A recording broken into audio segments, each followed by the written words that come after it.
Most parents spend years trying to get their kids to listen, trying to stop the tantrums, trying to figure out why their child is so anxious, so reactive, so difficult to calm down. And yet, in Japan, something different is happening. Japanese children are, on average, among the most emotionally regulated in the developed world. Research consistently finds lower rates of childhood anxiety, lower rates of behavioral disorders, and higher rates of what psychologists call self-directed calm. The question researchers kept asking was, why? Is it diet? Is it school? Is it something genetic? The answer turned out to be something far simpler and far more available to every parent watching this. Today, I'm going to walk you through 8 Japanese parenting habits that explain this. But more importantly, I'm going to show you the philosophy behind them. Because once you understand why they work, applying them becomes almost automatic. And habit number 5, I want you to remember that number, completely changed how I think about discipline. Stay until we get there. Before we get into the habits, I want to give you one concept, because it runs underneath almost everything in this video. In Japan, there is a parenting philosophy called Kodawari, which roughly translates to caring deeply about the small things, not the big moments, not the grades or the achievements, the small, daily, unremarkable moments. Japanese parents tend to believe that character is not built during crises. It is built in the ordinary Tuesday morning, in how a child handles boredom, in how they clean up after themselves, in how they greet a stranger. This is fundamentally different from how most Western parenting frameworks think about development, which tends to focus on outcomes, milestones, and correction. Japanese parenting focuses on environment, on designing the daily experience of childhood so that the right behaviors emerge naturally, without force. Keep that in mind as we go through these habits, because every single one of them is an example of environment design, not discipline. In Japan, there's a concept called Shoganai. It loosely means it cannot be helped, and Japanese parents apply this to their children's frustrations more than almost any other culture on earth. Picture this. A Japanese mother is watching her 4-year-old try to put on his shoes. He's struggling. It's taking 3 minutes. She doesn't reach down and help. She waits. She watches. She lets him figure it out.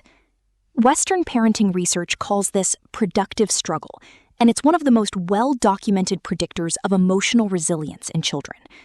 A 2019 study from the Journal of Child Development found that children who were regularly allowed to struggle independently showed 34% higher frustration tolerance by age 7. In most Western households, we'd call watching a child struggle unkind. In Japan, they call it one of the most loving things you can do.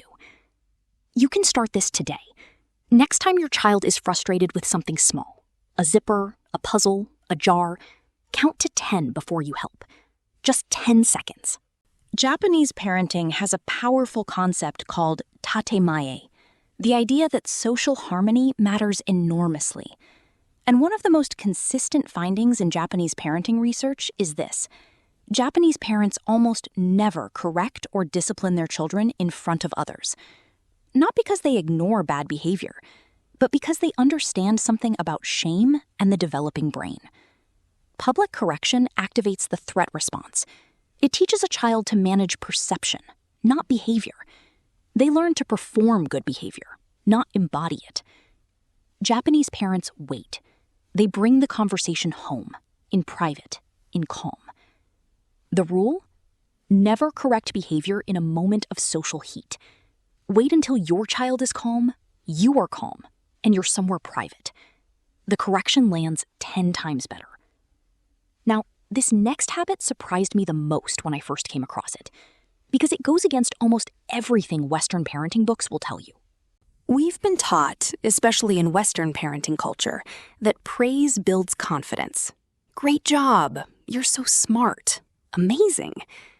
Japanese parents are, by comparison, remarkably restrained with praise. Not cold, not withholding, but restrained. Why? Because research out of Stanford, Carol Dweck's famous growth mindset studies, shows that outcome plays, you're so smart, actually makes children more fragile, more afraid to fail, more likely to give up when things get hard. Japanese parents tend to praise process and effort instead. You kept trying.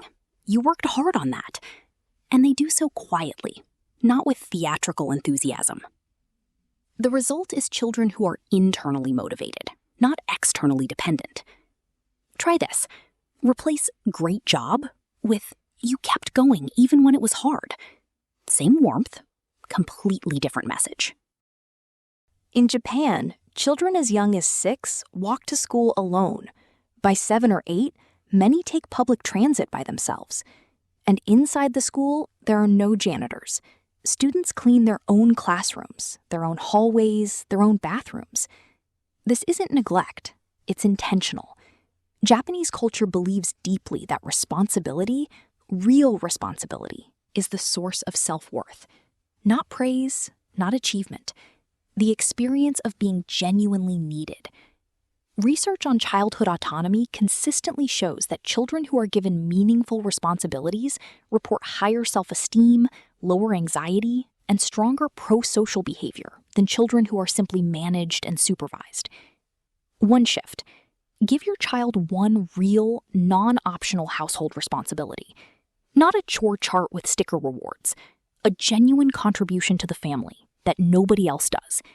The ownership that comes from that is irreplaceable.